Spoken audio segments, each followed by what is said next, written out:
எல்லாருக்கும் வணக்கம். கதைப்போமா with RJ. நம்மளோட சேனலில் வீரயுக நாயகன் வேல்பாரி சரித்திரத்தை நம்ம 20 நிமிஷமாக மொத்த புக்கையும் நம்ம கேட்டுட்டு இருக்கோம். வாங்க அடுத்த 20 நிமிஷத்தை இன்னைக்கு கேட்கலாம். பாரி 76. சோழப்படை வட்டாற்றில் திரும்பிய கணத்தில் ஏற்பட்ட அதிர்ச்சி பாரியின் மனதிலிருந்து இன்னும் முதிரவில்லை. இதுவரை உருவாகாத புதிய கேள்விகள் மேல் எழும்பியபடி இருந்தன.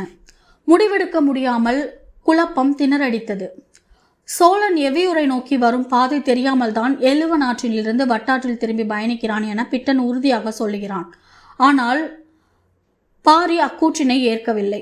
மூலப்படை வருவதற்கு முன்னர் தூசிப்படையினர் தெளிவான அறிதலோடு அப்பக்கம் திரும்பி சென்றதை வீரர்கள் உறுதிப்படுத்தினர். வட்டாற்றின் வழித்தடத்தை அறிந்து போகிற ஒருவனை எளிதாக நினைத்துவிட முடியாது. எழுவனாற்றிலிருந்து வட்டாற்றின் கரையில் 8 நாள் பயண தொலைவில் சிறு காணம் இருக்கிறது.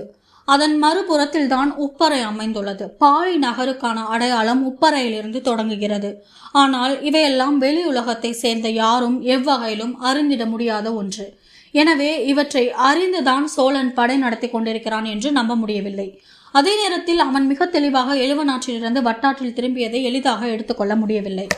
படை வட்டாற்றில் திரும்பிய முதல் நாள் இரவு பாரியின் மனதில் எண்ணில் அடங்காத கேள்விகள் உதித்த வண்ணம் இருந்தன. கோடையின் வெக்கையை பாறைகள் இரவெல்லாம் உமிழ்ந்தன. அவனது உடலில் வியர்வை அடங்கவே இல்லை. உள்ளுக்குள் எண்ணங்கள் கொப்பளித்தபடியே இருந்தன.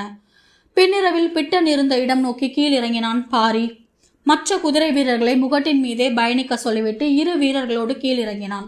அதிகாலை பொழுது விடிகையில் பிட்டனின் படை அணிக்குள் வந்து நின்றான் பாரி. எதிர்பாராமல் பாரி வந்து நிற்பது தாக்குதலை தொடங்குவதற்காகத்தான் என நினைத்த பிட்டன் அதற்கான வேலையை தொடங்க ஆயத்தமானான். ஆனால் பாரியோ, நான் அதற்காக வரவில்லை, எதிரியை அருகிலிருந்து பார்த்தறியவே வந்தேன் என்றான். நாம் தாக்குவதற்கு காலம் தாழ்த்தக்கூடாது என வாதிட்டான் பிட்டன். அவனது எண்ணங்களை தெரிந்து கொண்ட பாரி உத்தரவேதும் கொடுக்கவில்லை. நகர்ந்து கொண்டிருக்கும் எதிரிகளின் படையணி நோக்கி கீழிறங்கி கொண்டிருந்தான். அன்றைய நாள் முழுவதும் எவ்வளவு நெருக்கமாக போக முடியுமோ அவ்வளவு நெருக்கமாக நின்று ஆற்றில் நகரும் படையின் தன்மையை கவனித்தான். ஆற்றின் நடுப்பகுதி முழுவதும் வேந்தனின் ஒழுங்கமைக்கப்பட்ட படையணி வந்தது. ஆனால் ஆற்றோரத்தில் வந்து கொண்டிருப்பவர்கள் வேந்தர்களின் படையணியை சேர்ந்தவர்கள் இல்லை. அவர்கள் மலை மக்கள் என்பது தெளிவாக தெரிந்தது. ஆனால் யார் இவர்கள் என்பதுதான் விளங்கவில்லை. ஆழ்ந்த சிந்தனையின் வழியே அன்றைய நாள் முழுவதும் நடந்து கொண்டிருந்தான். பொழுது மங்கியவுடன் மீண்டும் முகடு நோக்கி மேலேறத் தொடங்கினான். அப்பொழுது பிட்டன் வாதிட்டான். வட்டாற்றில் ஊற்று நீர் மிக குறைவு. அவர்கள் நேற்று தங்கியிருந்த இடத்தில் தோண்டப்பட்ட கிணறுகளில் போதுமான நீர் இல்லாததால் கிணறுகளின் எண்ணிக்கையை அதிகப்படுத்தியுள்ளனர். எழுவனாற்றில் நாளொன்றுக்கு 4 கிணறுகளை வெட்டியவர்கள் நேற்று 10க்கும் மேற்பட்ட கிணறுகளை வெட்டியுள்ளனர். தோண்டப்படும் கிணறுகளின் எண்ணிக்கை இன்னும் அதிகமாகும். அவ்வளவு எண்ணிக்கையில் தோண்டினாலும் இப்பெரும் படைக்கு தேவையான நீரினை இவர்களால் கண்டறிய முடியாது. யானைகளுக்கும் போதுமான நீர் கிடைத்திருக்காது. இன்றிரவு நிலைமை இன்னும் மோசமாகும். நாளை அனைவரிடமும் முழுமையான சோர்விருக்கும். நாம் தாக்குதலை தொடுக்க நாளை இரவு மிக பொருத்தமானது என்றான். பாரி மறுமொழி ஏதும் சொல்லவில்லை. அமைதியின் மூலமே மறுப்பினை சொல்லிவிட்டு மேல் நோக்கி நடக்க தொடங்கினான். எதிர்ப்படையின் ஓர பகுதியில் வரும் மலையின மக்களின் உடல் அமைப்பினை பற்றியே மீண்டும் மீண்டும் சிந்தித்தபடியே வந்தான். அவர்கள் பச்சை மலை தொடர் பகுதியை சார்ந்தவர்கள் அல்லர். அப்படி என்றால் யார் அவர்கள் என்று எண்ணியபடியே இருந்தான். முள்ளூர் பெரியவர் சொன்ன குறிப்புகள் நினைவுக்கு வந்தன. இரவாதன் சொன்ன அத்தனை செய்திகளையும் சிந்தித்து பார்த்தான். உதிரன் பதற்றத்தோடு எவ்வியூர் வந்ததை யோசித்தான். சட்டன அங்கவே சொன்னதாக உதிரன் சொன்ன சொல் நினைவுக்கு வந்தது. அவர்கள் காதின் மேல் மடல்களில் 3 துளையிட்டிருந்தனர். மனதுக்குள் மின்னலின் ஒளி பாய்ச்சுவது போல இருந்தது அந்த செய்தி. எவ்வளவு முக்கியமான குறிப்பினை அங்கவை சொல்லியுள்ளாள். மரத்தின் மீதிருந்து பார்த்ததால் கீழே செல்பவர்களின் காது மடல்களை துல்லியமாக பார்க்க முடிந்துள்ளது. நாம் மிகவும் தொலைவில் இருந்து பார்த்ததால் அதனை பார்க்க முடியவில்லை என்று நினைத்து கொண்டிருந்த பாரியின் மனதில் எதிரி படையில் வந்து கொண்டிருப்பது யார் என பிடிபடத் தொடங்கியது. காது மடல்களில் மேல்நிலையில் 3 துளைகளை இடுபவர்கள் மேல்காடர்கள் என்றும், கீழ் சதையில் 2 துளைகளை இடுபவர்கள் கீழ்காடர்கள் என்றும், காதின் நடுநரம்பினை ஒட்டிய பெரிய துளையினை இடுபவர்கள் குறுங்காடர்கள் என்றும் கேள்விப்பட்டுள்ளான். நெடுங்காடர்களை இதுவரை பாரி நேரில் பார்த்ததில்லை. ஆனால் அவர்களை பற்றிய எண்ணற்ற கதைகளை வேளிர்குலம் அறியும். அவை அனைத்தும் கடகடவென நினைவுக்கு வந்தன. வேளிர்குலம் நெருப்பினை அறியவும் வளர்த்தெடுக்கவும் கட்டுப்படுத்தவும் ஆற்றல் கொண்டதைப் போல நீரினை பற்றிய பேரறிவு கொண்டவர்கள் காடர்கள் என்பது நினைவுக்கு வந்தது. மண்ணுக்குள் இருக்கும் கடு நீரை எப்படி துல்லியமாக அவர்கள் கண்டறிந்தார்கள் என முள்ளூர் பெரியவர் அன்று எழுப்பிய கேள்விக்கு இன்று விடை கிடைத்தது. நீரும் நெருப்பும் போல, கிழக்கும் மேற்கும் போல இயற்கையின் ஆதி ஆற்றலை வெளிப்படுத்தும் இரு குடிகள்தாம் வேளிர்களும் காடர்களும். இவர்களுக்குள் எதிரெதிர் நிலை கொண்ட முரண்கள் ஆதியிலிருந்தே உருவாகிவிட்டன. வேளிரோடு பகமை கொண்டு பழி தீர்க்க எண்ணற்ற சடங்குகளை காடர்கள் நடத்துவார்கள் என்பது பாரி அறிந்ததே. காடர்களின் கண்ணில் படாமல் எப்படி அங்கவை தப்பினாள் என்பது இப்பொழுதுதான் பெருவியப்பாக இருந்தது. அவர்களின் கண்ணில் பட்டிருந்தால் எவ்வளவு பெரிய கொடூரம் நிகழ்ந்திருக்கும் என நினைத்தபடி விரைவாக நடந்தான். சிறு வயதில் காடறியும் பயணத்தின் போது வடதிசை ஊரொன்றின் கிழவன் சொன்ன சொல் நினைவுக்கு வந்தது. காடர்களும் கருநொச்சியும் இருக்கும் வரை எந்த புதையலையும் மறைக்க முடியாது. அது நினைவுக்கு வந்த மறுகணம் குலநாகினியின் வாக்கும் நினைவுக்கு வந்தது. பரம்பு மக்கள் இருக்கும் வரை பாலி நகரை எவனும் நெருங்க முடியாது. சொற்களின் நினைவுக்குள்ளிருந்து மீண்டு வெளிவந்தான் பாரி. அவனது மனதில் இருந்த கேள்விகள் அத்தனைக்கும் விடை கிடைத்தது. சோழன் காடர்கள் மூலம் பாலி நகர் பற்றிய குறிப்பினை அறிந்துள்ளான். இப்பொழுது அதனை நோக்கியே அவன் போய்க் கொண்டிருக்கிறான். கீழ்காடர்களே நீர் சுரப்பை கண்டறிந்து கிணற்றினை உருவாக்கியுள்ளனர். படையின் இரு புறங்களிலும் நெடுங்காடர்கள் அணிவகுத்து வருகின்றனர். குறுங்காடர்கள் கொடும் நச்சு பூச்சிகளை கையாள தெரிந்தவர்கள். நகர்ந்து கொண்டிருக்கும் இப்பெரும் படையை எளிதில் அழிக்க முடியாது. ஏனென்றால் நெடுங்காடர்கள் அடர்மர கொப்புகளை ஒன்றுடன் ஒன்றாக பின்னி தடுப்பரன்களை எளிதாக அமைத்து விடுவர். நாம் வீசும் அம்பும் ஈட்டியும் அத்தடுப்பரனை துளைத்து கொண்டு உள்ளே போவது மிக கடினம். நெடுங்காடர்கள் இருக்கும் வரை இப்படையை பக்கவாட்டிலிருந்து தாக்கி அழிக்க முடியாது. பிட்டன் மிகவும் அவசரப்படுகிறான். ரவாதனோ நாள்தோறும் உத்தரவு கேட்டு குறிப்புகள் அனுப்புகிறான். நீராதாரம் உருவாக்கப் போகும் சிக்கல் என்னவென்பதை நம்மால் எளிதில் முடிவு செய்ய முடியாது. சற்று பொறுத்திருந்துதான் பார்க்க வேண்டும் என்று எண்ணியபடி உச்சி முகட்டினை அடைந்தான் பாரி. சோழப்படை வட்டாற்றில் திரும்பிய 6ஆம் நாள் பொழுது நண்பகலை கடந்தது. கதிரவனின் சூடு உச்சம் கொண்டிருந்தது. நெடுங்காடர்களின் தளபதி துணங்கன் யானைப்படையின் நடுப்பகுதியில் இருக்கும் வேந்தரை காண வந்திருந்தான். யானையின் மீதிருந்த அம்பாரியில் அமர்ந்து வந்தான் செங்கன சோழன். அருகில் குதிரையின் மீது வந்து கொண்டிருந்தான் உரையன். துணங்கன் வந்துள்ள செய்தியை வேந்தனுக்கு திரை விளக்காமல் மெய்காப்பாளன் சொன்னான். சிறிது நேரத்தில் திரையை விளக்கினான் செங்கன சோழன். துணங்கன் முறைப்படியான மரியாதையை தெரிவிக்க குதிரையிலிருந்து கீழிறங்கி நின்றிருந்தான். அம்பாரியிலிருந்து எட்டி பார்த்தபடி அதனை ஏற்ற வேந்தன் என்ன செய்தி என கேட்டான்.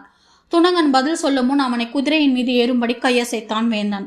துணங்கன் குதிரையின் மீது ஏறி பேசும்பொழுது அதனை யானையின் மீது இருந்து கேட்க வசதியாக இருந்தது. ஆனால் இந்த செயல் வேந்தன் களைத்து போய் உள்ளான் என்பதன் அடையாளமாகவே துணங்கனுக்கு தோன்றியது. அவன் சொன்னான், இவ்வாற்றில் நீராதாரம் நாம் எதிர்பார்த்ததை விட மிக குறைவாக இருக்கிறது. என்ன செய்யலாம்? பரம்பில் மிக கடுமையான பகுதியை நாம் கடந்து விட்டோம். அவர்களின் மிகப்பெரிய ஊர்கள் இருப்பதெல்லாம் எழுவனாற்றின் பகுதியில்தான். இனி பேராபத்து ஏதும் இல்லை. எனவே நாம் படையை கையாள்வதில் சில முடிவுகள் எடுக்க வேண்டும். என்ன முடிவெடுக்க வேண்டும்? யானைப்படையின் ஒரு பகுதியையும் காலாட்படையின் ஒரு பகுதியையும் ஒரு நாள் இடைவெளியில் பின்தொடர்வதைப் போல ஏற்பாடுகள் செய்யலாம். அதன் மூலம் நீராதாரத்தை பகிர்ந்து கொடுக்க முடியும். படையும் தெளிச்சு கொண்டு முன்னேறும். நம்முடைய தாக்குதல் திறன் எந்த கட்டத்திலும் குறையாது என்றான். சற்றே பதறிய உரையன், இல்லை, அப்படி செய்வதன் மூலம் நமது ஆற்றலை நாமே பிரித்தவர்களாகி விடுவோம். எதிரி தாக்குதல் தொடுக்க வசதியாகிவிடும் என்றான். துணங்கன் சொன்னான், அப்படி செய்யவில்லை என்றால் நாளையே வீரர்கள் சிலர் மயங்கி விழ நேரிடலாம். போதிய நீரின்றி தொடர்ந்து வேலை வாங்கப்படும் யானைகளின் நடத்தை எப்படி இருக்கும் என்பதை நம்மால் கணிக்க முடியாது. வீரர்கள் மயங்கி விழத் தொடங்கினால் அது போருக்கான மனநிலையை முற்றாக சிதைக்கும் என்றான். பின்னால் வரும் 2ஆம் நிலைப்படை வலிமை குன்றி இருக்குமேயானால் எதிரிகள் அதனை சூழ்ந்து தாக்கி அழிப்பர் என்றான் உரையன். நெடுங்காடர்கள் இருக்கும் வரை மலை மேலிருந்து அவர்கள் எரியும் ஈட்டியும் அம்பும் எந்த பாதிப்பனையும் ஏற்படுத்தாது. இப்பகுதியெல்லாம் அடற்காடுகள். ஆற்றங்கரையோரத்தில் இருக்கும் மரத்தொகுதிகளை ஒரு பொழுதுக்கு பின்னல் வலையாக மாற்றிவிட முடியும். எண்ணிலடங்காத மூங்கில் மரங்கள் ஆற்றோரம் இருக்கின்றன. எந்த கவலையும் நமக்கில்லை என்றான். சிறிது நேரம் சிந்தித்த செங்கன சோழன், 2 தொகுதி யானைகளையும் 2000 வீரர்களையும் இன்றிரவு இங்கேயே தங்க வையுங்கள். முன்னணி படை வழக்கம் போல் காலையில் புறப்படட்டும். 2ஆம் நிலைப்படை ஒரு நாள் இடைவெளியில் நம்மை பின்தொடரட்டும். அவசர தேவை என்றால் கூட ஒரு நாள் நடைத்தொலைவை எளிதில் வந்தடைந்து விடலாம் என்றான். இருவரும் ஏற்றுக்கொள்ளும் பதிலாக இருந்தது அது. ஆனாலும் துணங்கனுக்கு ஐயம் இருக்கத்தான் செய்தது. 2 தொகுதி என்றால் 200 யானைகள் தாம். மீதமுள்ள 300 யானைகளுக்கு நீர் கிடைப்பது கடினம். எனவே சமமாக பிரிப்பதே சிறந்தது என தோன்றியது. ஆனால் இதற்கு மேல் வேந்தனிடம் பேசுவது முறையல்ல என்று தோன்றியதால் துணங்கன் அமைதி காத்தான். ஆனால் உரையன் சொன்னான், பின்னணி படையின் பாதுகாப்புக்கு நாம் கூடுதல் ஏற்பாடுகளை செய்ய வேண்டும். மிக சிறந்த தளபதிகளை அங்கே நியமிப்போம் என்றான் வேந்தன். சரி என தலையாட்டினான் உரையன். 2ஆம் நிலைப்படையில் யானைப்படைக்கு கச்சனையும் காலாட்படைக்கு ஆலி மார்பனையும் தளபதியாக்கி உத்தரவிட்டான். நெடுங்காடர்களுக்கு யாரை தளபதியாக்கலாம் என்று துணங்கனை பார்த்து கேட்டான் செங்கனச்சோழன். துணங்கன் சொன்னான், முன்னால் செல்கிறவர்களுக்கு பின்னால் வரும் படையின் மீது ஐயமோ கவனமோ சிறிதும் இருக்கக்கூடாது. அந்த அளவு அது வலுமிக்க படையாக அறியப்பட வேண்டும். எனவே 2ஆம் நிலை படைக்கு நானே தளபதியாக நிற்கிறேன். முன்னணி படையின் நெடுங்காடர்களுக்கு சிவியன் தளபதியாக இருக்கட்டும் என்றான். நெடுங்காடர்கள் சோழர்களுக்காக இப்போரில் பங்கெடுக்கவில்லை. வேளிர்கள் மீது தங்களுக்குள்ள பகையின் காரணமாகவே பங்கெடுக்கின்றனர் என்பதை எத்தனையோ முறை உணர்ந்த செங்கனச்சோழன் இப்பொழுதும் அதனையே உணர்ந்தான்.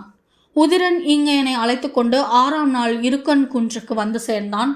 அவன் வரும் வரை குதிரைகளை பாதுகாப்பது பெரும் போராட்டமாக இருந்தது.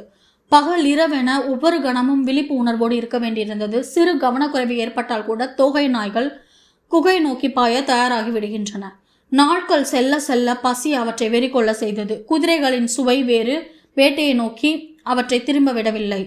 குகைக்குள் இருக்கும் குதிரைகளை வேட்டையாட ஒவ்வொரு கணமும் முயற்சி செய்து கொண்டிருந்தன. குகையை காத்து நிற்கும் வீரர்களின் எண்ணிக்கையை 2 மடங்கு அதிகப்படுத்தினான் தேக்கன். பறவை நாகங்கள் வந்தும் எந்த பயனும் இல்லை. தோகை நாய்கள் ஒரே கடியில் அவற்றை 2 துண்டுகளாக்கி விடுகின்றன. வழி தெரியாமல் திகைத்தபடி குகையை காத்து நின்றனர் வீரர்கள்.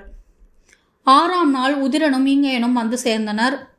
பரம்பில் இல்லாத புது வகையான விலங்கு என்று அதன் தன்மையை சொன்னவுடன் இங்கையன் சொல்லிவிட்டான். அதன் பெயர் தோகை நாய் என்று. எவ்வித தாக்குதலாலும் அதனை வீழ்த்த முடியாது என்று சொன்ன இங்கையன் தந்திரத்தால் மட்டுமே அதனை கொல்ல முடியும் என்றான். இங்கையனை அழைத்து கொண்டு புறப்படும் பொழுதே எல்லாவற்றையும் பேசி அவற்றுக்கான ஏற்பாடுகளையும் செய்தபடி வந்தான் உதிரன். கரும்பு பாகு கிடைக்குமா என்று கேட்டான் இங்கையன். பரம்பில் கரும்பு இல்லை என்றான் உதிரன். இனிப்பு சுவை கொண்ட பாகு வேற என்ன கிடைக்கும்? பனம் பாகும் ஈச்சம் பாகும் கிடைக்கும் என்றான் உதிரன். எத்தனை பெருங்குடங்களில் பாகு கொண்டு வர முடியுமோ அத்தனை குடங்களில் பாகினை அவ்விடம் கொண்டு வர சொல்லுங்கள் என்றான் இங்கையன். வரும் வழியிலேயே எந்தெந்த ஊருக்கு ஆள் அனுப்ப வேண்டுமோ அங்கெல்லாம் ஆட்களை அனுப்பி ஏற்பாடுகளை காலம் தாழ்த்தாமல் செய்தான் உதிரன். பிரிக்க முடியாதபடி ஒட்டி கொள்ளும் பசை என்ன இருக்கிறது என்று கேட்டான். பல வகையான பசைகள் இருக்கின்றன என்றான் உதிரன். துளி பட்டாலும் பிரிக்க முடியாதபடி ஒட்டக்கூடிய பசையை ஏற்பாடு செய்யுங்கள் என்றான். அதற்கும் பொருத்தமான ஆட்களை அனுப்பி இருக்கன் குன்றுக்கு கொண்டு வந்து சேர்க்க சொன்னான். பசை வாடை அடிக்காமல் இருக்க சுவை கூட்டிகளை அதனுடன் சேர்க்க வேண்டும் என்றான். அதற்கும் ஏற்பாடானது. இங்கையன் அவனோடு 3 வீரர்களை அழைத்து வந்தான். அவர்களால் உதிரனைப் போலவோ பரம்பின் வீரர்களைப் போலவோ வேகம் கொண்டு ஓட முடியவில்லை. எனவே உதிரனும் சற்று மெதுவாக அவர்களுடன் நடக்க வேண்டியதானது. அவர்கள் 6ஆம் நாள் இருக்கன் குன்றினை வந்தடைந்தார்கள். இங்கையன் கேட்டவை எல்லாம் அவன் வரும் முன்னரே வந்து சேர்ந்திருந்தன. அவன் வியந்து போனான். குகை காத்து நிற்கும் தேக்கனை கண்டு வணங்கினான். நீலனின் மனவிழாவின் போது அவனிடம் நிறைய பேச வேண்டும் என்று தேக்கன் விரும்பியிருந்தான். ஆனால் அதற்கு வாய்ப்பில்லாமல் போனது. தேக்கனை கண்டதும் தோகை நாய்களை பற்றி சொல்வதற்கு எவ்வளவோ இருக்கின்றன. ஆனால் அவற்றை வீழ்த்தும் வழியை பற்றி மட்டும் இப்பொழுது பேசுவோம் என்றான். தேக்கனும் மற்றவர்களும் அவன் என்ன சொல்லப் போகிறான் என்பதை ஆர்வத்தோடு எதிர்பார்த்திருந்தனர். 3 குதிரைகளை நாம் இழக்க வேண்டியிருக்கும் என்றான். இன்னும் 3ஆ என கேட்டான் வீரன் ஒருவன். 3 குகைகளில் குதிரைகள் இருப்பது அவற்றுக்கு தெரியும். எனவே 3 குதிரைகள் கட்டாயம் தேவை. காயம் பட்ட அல்லது வயதான குதிரைகளை கொடுங்கள் என்றான். சரி என சம்மதித்தனர். தோகை நாயினை வீழ்த்துவதற்கான ஒரே வழி அதனுடைய தோகைதான் என்றான். வீரர்கள் அவன் சொல்வதை கேட்டு பெருவியப்படைந்தனர். பெருவட்ட வடிவில் செடி கொடிகளை நன்றாக விளக்கி களம் அமையுங்கள். அவ்விடம் முழுவதும் ஈச்சம்பாகும் இறுக்கி பிடிக்கும் பசையும் அவற்றின் வாடை தெரியாத மறைக்கும் அளவுக்கு சுவையூட்டிகளும் கலந்த கலவையை நன்றாக ஊற்ற வேண்டும். அவ்விடம் முழுவதும் ஊற்றிய பின் ஒரு குதிரையை மட்டும் வீரர்கள் சிலர் அக்களத்தின் நடுப்பகுதிக்கு கொண்டு செல்ல வேண்டும். குகை விட்டு வெளிவரும் குதிரையை கண்டு தோகை நாய் மின்னல் வேகத்தில் பாய்ந்து வரும். பாகு ஊற்றப்பட்ட வட்டத்தின் நடுவிற்கொண்டு போய் குதிரையை விட வேண்டும். தோகை நாய்கள் அதன் மீது பாய தொடங்கியதும் குதிரையை விட்டு வந்துவிட வேண்டும். எண்ணற்ற தோகை நாய்கள் பாய்ந்து வந்து அவற்றை கடித்து குதறும். இத்தனை நாள் பசிக்கு ஒரு எலுமினை கூட அவை மிச்சம் வைக்காது. தோகை நாய்கள் இப்புறமும் அப்புறமும் குதிரை கரியை இழுத்து முன்காலை மடக்கி உட்கார்ந்து கடித்து உண்ணும் பொழுதெல்லாம் அதனது தோகை பாகு கலவையில் முழுமையாக புரளும். குதிரையை தின்று முடிக்கும் வரை அது வேறெதிலும் கவனம் கொள்ளாது. அதன் பிறகு எழுந்து ஓடத் தொடங்கும் பொழுதுதான் தெரியும் வால் பகுதியில் உள்ள தோகையும் அடி வயிற்று முடியும் முழுவதுமாக ஒன்றுடன் ஒன்று ஒட்டி கிடப்பது. அது எவ்வி தவ்வும் பொழுது தோகை முடிகள் சிலிர்த்து விரியாது. வாளின் எடையும் தூக்கி தாவ முடியாத அளவுக்கு கனமாக மாறும். முதல் தாவலிலே இதனை தோகைநாய் உணர்ந்துவிடும். முன்னும் பின்னுமாக திருப்பி ஏதேதோ செய்து பார்க்கும். பாகு சுவையால் மரக்கிளையில் எவ்விடத்தில் உட்கார்ந்தாலும் எறும்புகளும் பூச்சிகளும் அதனை மொய்க்கத் தொடங்கும். அப்பொழுதுதான் நீள்வாயின் வேட்டை தொடங்கும். தனது கூரிய பற்களை கொண்டு திரும்பி திரும்பி அரிக்குமிடத்தில் கடிக்கத் தொடங்கும். இடப்புறம் வலப்புறமாக வண்டு ரீங்காரமிடுதல் போல சுற்றி சுற்றி முன்பற்களால் கடித்திழுக்கும். அதன் நீள்வாயின் முன்பற்கள் பின்னுடலை மாறி மாறி கீறும். பின்புற பிட்டங்களிலும் வாளிலும் இருந்து குருதி கசிய தொடங்கும். எந்நேரமும் பூச்சிகள் மொய்த்து கிடக்க எந்த இடத்தில் நின்றாலும் செவ்வெரும்பும் பாறை எறும்பும் மலை எறும்பும் அதன் மேல் ஏற பேர் அலறலோடு அது ஓடத் தொடங்கும். உட்கார முடியாமல் ஓடிக்கொண்டே இருக்கும். அது வெகு விரையிலேயே ஓட முடியா தன்மை எய்தும். மலை முழுவதும் எதிரொலிக்கும் அதன் ஊளை சத்தம் சிறிது சிறிதாக குறைந்து இளைப்பின் வழியிலான முனகளோடு அதன் வாழ்வு முடியும் என்றான் இங்கேயன். இரவு நெருங்கியதும் வேலையை தொடங்கினர். குகைக்கு முன்னால் இருந்த செடி கொடிகளை வெட்டி அப்புறப்படுத்தினர். கலவைகள் நன்கு தயாராயின. இங்கேயன் சொன்ன பிறகு அதன் தேவையை உணர்ந்து எங்கும் கிடைக்காத எலுமுட்பசையையும் தெல்லுக்கொடி பசையையும் சேர்த்தனர். இனி அதன் ஒட்டுத்தன்மைக்கு இணை ஏதும் இல்லை என்றான் தேக்கன். இரவானதும் வெளிச்சம் விழாதபடி பந்தங்களை திருப்பி வைத்து கலவைகளை கொண்டு வந்து ஊற்றினர். போதும் போதும் என்று சொல்லும் அளவுக்கு ஊற்றி முடிந்ததும் 3 வீரர்கள் குதிரையை பிடித்து கொண்டு கலவையை நோக்கி நடந்தனர். குதிரைகள் குகை விட்டு வெளிவருவது அறிந்து கணமே தோகை நாய்கள் தமது தோகை சிலிர்க்க கிளைகளை விட்டு எழுந்தன. நீள்வாய்கள் மெல்ல திறந்த பொழுது கால்கள் குதிரையை நோக்கி பாய்ச்சலுக்கு ஆயத்தமாயின. பொழுது நடுப்பகலை கடந்தது. பாரியை நோக்கி பிட்டன் மலையேறி மேலே வந்தான். தொலைவிலேயே அவன் வருவதை அறிந்தான் பாரி. பிட்டனின் பதற்றம் நாளுக்கு நாள் கூடிக்கொண்டே இருந்தது. நெடுங்காடர்களை பாதுகாப்பு அரணாக பயன்படுத்தி அடர்காட்டுக்குள் நகரும் ஒரு படையை எளிதில் தாக்கி வீழ்த்திவிட முடியாது என்பதை பாரி நன்கு உணர்ந்திருந்தான். ஆனால் பிட்டனோ எதிரியின் படையில் நெடுங்காடர்கள் இருக்கிறார்கள் என்பதையே அறியவில்லை. எனவே காலம் தாழ்த்தாமல் உடனே தாக்குதலை தொடங்க வேண்டும் என்று வலியுறுத்தபடியே இருந்தான். வழக்கமான தாக்குதலால் இவர்களை ஒன்றும் செய்துவிட முடியாது. வேறு வழியை கண்டறிந்தால் மட்டுமே தாக்குதலுக்கு பலன் கிடைக்கும் என்ற சிந்தனையிலேயே தாக்குதலை தள்ளி போட்டு கொண்டு வந்தான் பாரி. மேலேறி வந்த பிட்டன் சொன்னான், எதிரி குடிநீர் பற்றாக்குறையின் காரணமாக படையை 2 கூறாக பிரித்துள்ளான். நேற்றிரவு தங்கிய இடத்தை விட்டு இன்னும் ஒரு பகுதி படை புறப்படவில்லை. இதுதான் பொருத்தமான நேரம். இன்றிரவு பின்புற படையை தாக்கலாம் என்றான். சற்று பொறுத்திருப்போம் என்றான் பாரி. பிட்டனால் பாரியின் வார்த்தைகளை ஏற்க முடியவில்லை. இது போன்ற சிறந்த வாய்ப்பு இனி கிடைக்காமல் போகலாம். எதனை வைத்து சொல்லுகிறாய் என கேட்டான் பாரி. எதிரிகள் நீர் பற்றாக்குறையை சமாளிக்க சரியான உக்தியை வகுத்து விட்டார்கள். இன்னும் 2 நாட்கள் இதே தன்மையில் அவர்கள் படையை நகர்த்தி சென்று விட்டால் அதன்பின் அவர்கள் வலிமை அடைந்து விடுவார்கள். எப்படி? 2 நாள் நடை தொலைவில் வட்டாற்றின் ஓரமாக சிறு கானகத்துக்கு சற்றே முன்னால் குளம் ஒன்று இருக்கிறது. எக்கோடையிலும் நீர் வற்றாத குளம் அது. துவண்டு போயிருக்கும் எதிரிகளின் யானை படையை அது முழுமையாக தெளிச்சு கொள்ள செய்துவிடும். நாம் அதற்குள் முந்தியாக வேண்டும் என்றான். பிட்டனின் கூற்று பாரிக்கு வேறொன்றை சொல்லியது. சற்றே வியப்போடு, இக்கோடையிலும் அதில் நீர் இருக்கிறதா என கேட்டான். ஆம், வீரர்கள் பார்த்து வந்த பின்னர் தான் உடனடியாக உன்னிடம் சொல்ல மேலேறி வந்தேன். அப்படியென்றால் அவர்கள் குளம் நோக்கி நகரட்டும். அதுதான் நமக்கான இடம். பிட்டனுக்கு புரியவில்லை. அவ்விடத்தில் வைத்து தாக்கலாம் என பாரி நினைக்கிறானோ என தோன்றிய கணத்தில் பிட்டன் சொன்னான், அது மேலிருந்து தாக்குவதற்கான நிலவமைப்பை கொண்ட இடம் அல்ல. அவ்விடத்தில் தாக்குதலை தொடுத்தால் எதிரியை வீழ்த்த முடியாது.